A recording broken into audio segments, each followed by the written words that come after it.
This video will show you how to assemble the RadRunner 2.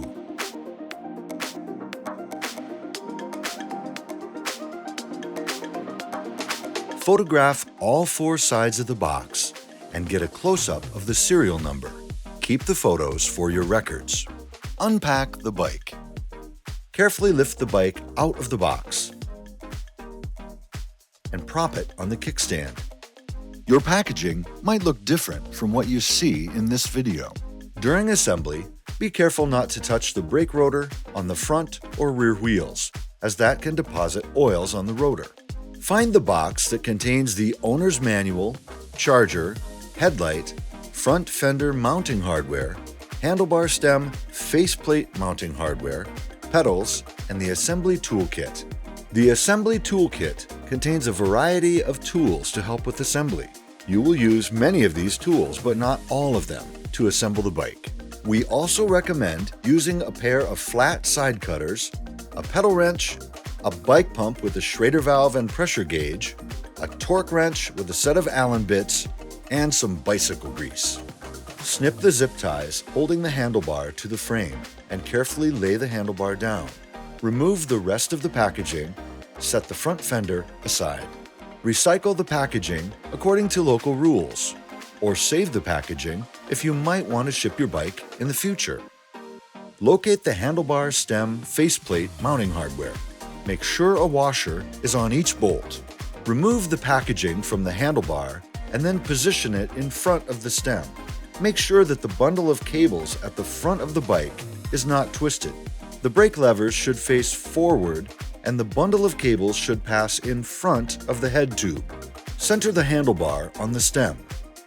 Place the faceplate into position and thread in the 4 bolts by hand. Use an Allen wrench to tighten each bolt, a little at a time, moving in an X pattern until the handlebar is just tight enough that you can adjust its angle. Ensure the gap between the faceplate and stem is even. Adjust the handlebar so it's roughly parallel with the front fork. Continue tightening the bolts in an X pattern until the handlebar is secure.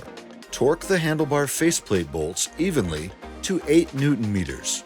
Locate the quick-release skewer holding the fork protector plate in place. Open the lever and remove the thumb nut and cone spring on the opposite side. Remove the skewer, keeping the washer and the other cone spring in place on the lever side.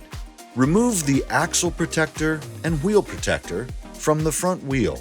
On the brake side of the wheel, pass the skewer through the hub and reinstall the cone spring. Don't touch the brake rotor.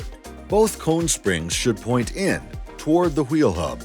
Keep the lever open and thread on the thumb nut just a couple of turns, leaving enough room for the fork dropouts.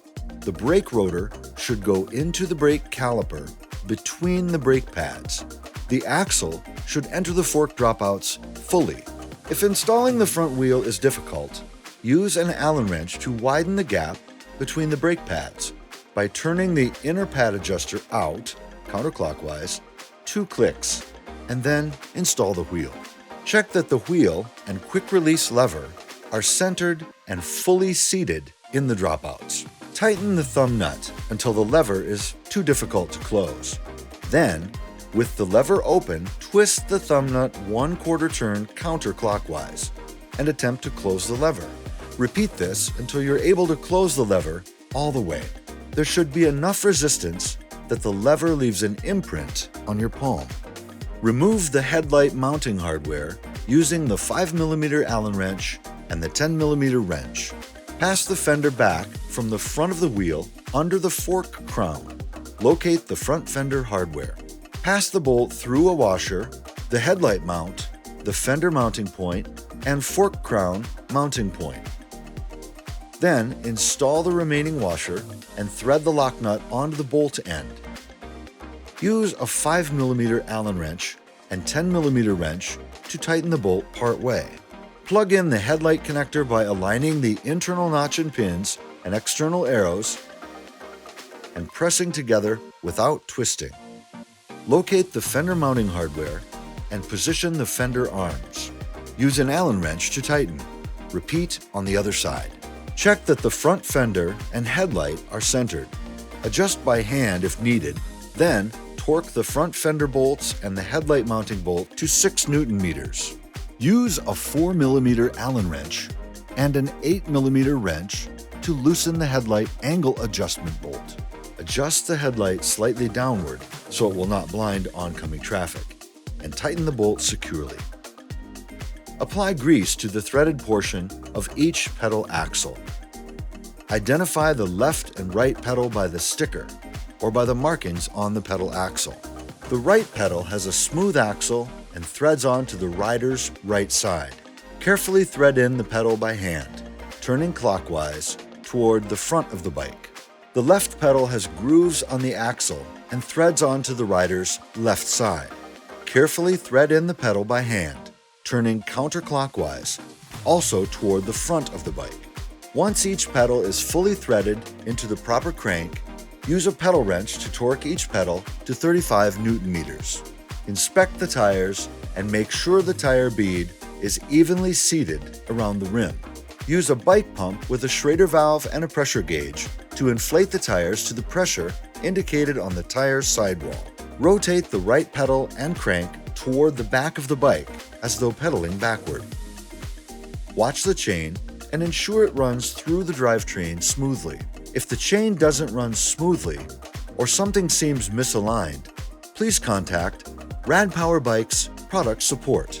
Check the bash guard that helps protect your chain tensioner to ensure it is parallel to the rear wheel. If it isn't parallel, then gently pull the bash guard away from the bike until it's positioned correctly. Open the seat post quick release lever and remove the seat post. Adjust the clamp so it's centered over the notch on the seat tube. Note the minimum insertion point on the seat post. The marking needs to be inserted into the seat tube so that it's not visible. When you're ready, insert the seat post into the seat tube and adjust the seat post to a comfortable height.